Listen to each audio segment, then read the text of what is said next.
आज राजस्थान की जनता इस बजट से बहुत निराशा छाई हुई है। माननीय सभापति महोदय, मैं आपके माध्यम से प्लीज बड़े दुख के साथ बोलना पड़ रहा है कि इस बजट में पूर्वी राजस्थान को कुछ नहीं मिला और राजस्थान के मुख्यमंत्री का भाव लग रहा है कि 2007 बसें भजन लाल जी भरतपुर से आते हैं तो वहां जनता को बहुत निराशा हाथ लगी है। मैं एक कहानी के माध्यम से कहना चाहता हूं सभापति महोदय कि एक गांव में एक रामलीला आई। उस रामलीला में, अब मेरा ही गांव मान लो आप,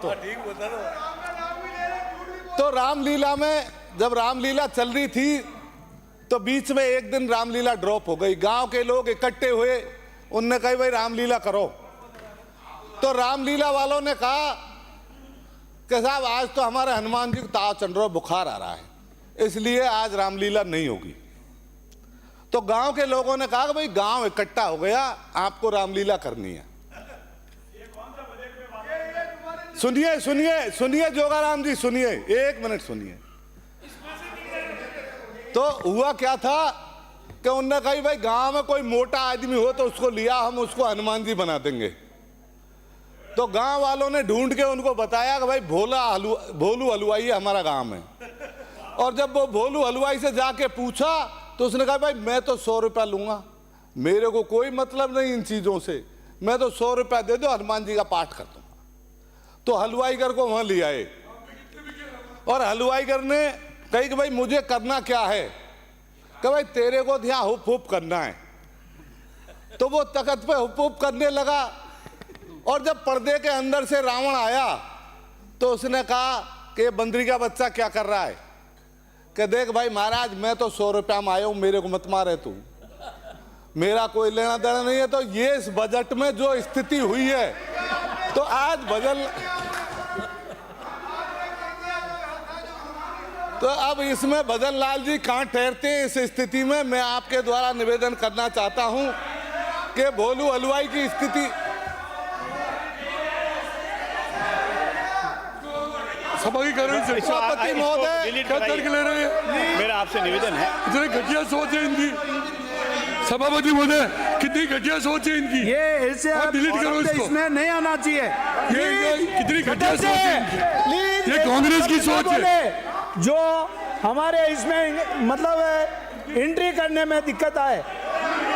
मैंने नाम नहीं लिया, हो गया। सभापति महोदय, नेता प्रतिपक्ष नोट कर लो, ये स्तर रह गया आपके विधायक का, ये स्तर रह गया, बजट पे बोल रहे हैं, शर्म आनी चाहिए। चलो अब आप शांत रहो, मैं वहीं आता हूं। प्लीज सदस्य, आपका समय समाप्त हो रहा है।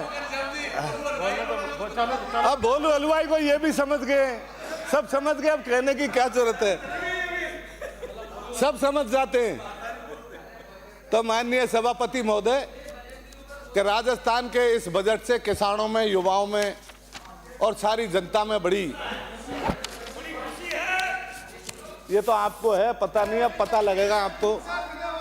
प्लीज सदस्य, आज जो हालात प्रदेश में हो गए हैं, आप किसानों की स्थिति देखेंगे तो किसानों का हालात, आप 4 घंटे बिजली नहीं दे पाए। और प्रदेश में जिस तरह की हालात हुई है, हर तहसील के अंदर 200-300 ट्रांसफार्मर की जो डिमांड है वो आप लोग पूरी नहीं कर पाए। नहीं, 4 घंटे से ज्यादा बिजली नहीं मिली है हमारे यहाँ। मैं आपको सही बता रहा हूं, 4 घंटे से ज्यादा बिजली नहीं दे सके। और हालात कहा नहीं, क्या आपने शरवण जी, आपने कहा नहीं, क्या शरवण जी बोलो प्लीज पूरी प्लीज। आप माननीय सभापति महोदय, आप शिक्षा दे रहे हैं, आप क्यों पढ़े? आप बैठ जाओ, आप बैठ जाइए पहले, आप बीच में नहीं करें। नो, आप काफी देर से कुछ कर रहे हो। ये सभापति, आप क्यों उछक रहे हो? संसदीय आप क्यों उछक रहे हो? आप बैठिए पहले। नहीं, ये बोलेगा, आप नहीं बोल सकते, प्लीज नहीं बोल सकते, आप नहीं बोल सकते। आप बोल रहे हैं ना, बोल रहे अब हैं आपको बैठ जाइए आप। संसदीय अरे मंत्री उसे करने की जरूरत नहीं है, बैठ जाइए। संसदीय मंत्री जी, संसदीय मंत्री जी, आप हमें तो जब कहना पहले आप Please! समझा लो Please! कृपलानी जी को तो। गोगरा जी प्लीज आप विराजिए, आप विराजिए, माननीय सदस्य विराजिए, विराजिए, विराजिए। अपना उद्बोधन में ऐसा कोई शब्द ना बोले जिसमें उत्तेजित हो, और जब सदस्य बोल रहे तो आप क्यों खड़े हो रहे हो? Please please. माननीय दबाव सभापति मत बनाइए, आसन पे दबाव मत बनाइए, अपने कृपलानी जी को समझाइए। रामायण बोल रहे हैं यहाँ, कम से कम स्तर तो समझिए अपना।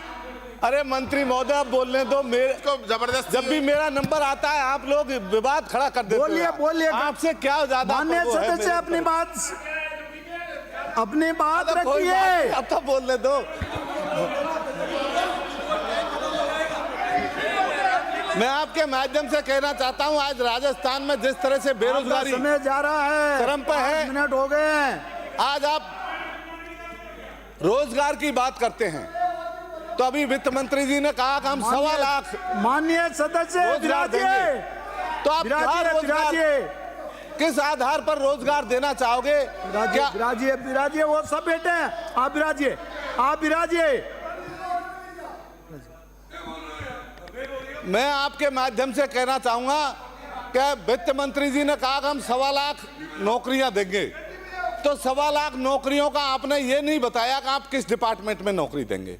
क्या आप नरेगा के मजदूरों को बताएंगे नौकरी के आधार पर, या हमने पिछली बार जो भर्ती की थी, पिछली बार भी बजट में आपने 1.25 लाख नौकरी की देने का वादा किया था, जो आप एक नौकरी आज तक नहीं दे पाए। आज प्रदेश में युवाओं की जो हालत है वो सिर्फ और सिर्फ आपकी सरकार जिम्मेदार है। आज बेरोजगारी जिस हालात में है, इसी तरह से मैं आपसे निवेदन करना चाहूँगा कि आप मजदूरों की बात करते हैं। आपने एक कहा कि भाई किसानों को हम बिजली देंगे 6 घंटे, आप 6 घंटे बिजली नहीं दे पाए। युवाओं को आप नौकरी नहीं दे पाए। आप एसटी के बच्चों को आज स्कॉलरशिप नहीं दे पाए, जो भारत सरकार पैसा भेजती थी वो आज तक आपने नहीं भेजा। हालात इस तरह के प्रदेश में पैदा हो गए हैं कि आप लोगों से जनता का विश्वास इस 1 साल में ही उठ चुका है। माननीय मंत्री जी, अगर आप जाएंगे तो आपको पता लगेगा आने वाले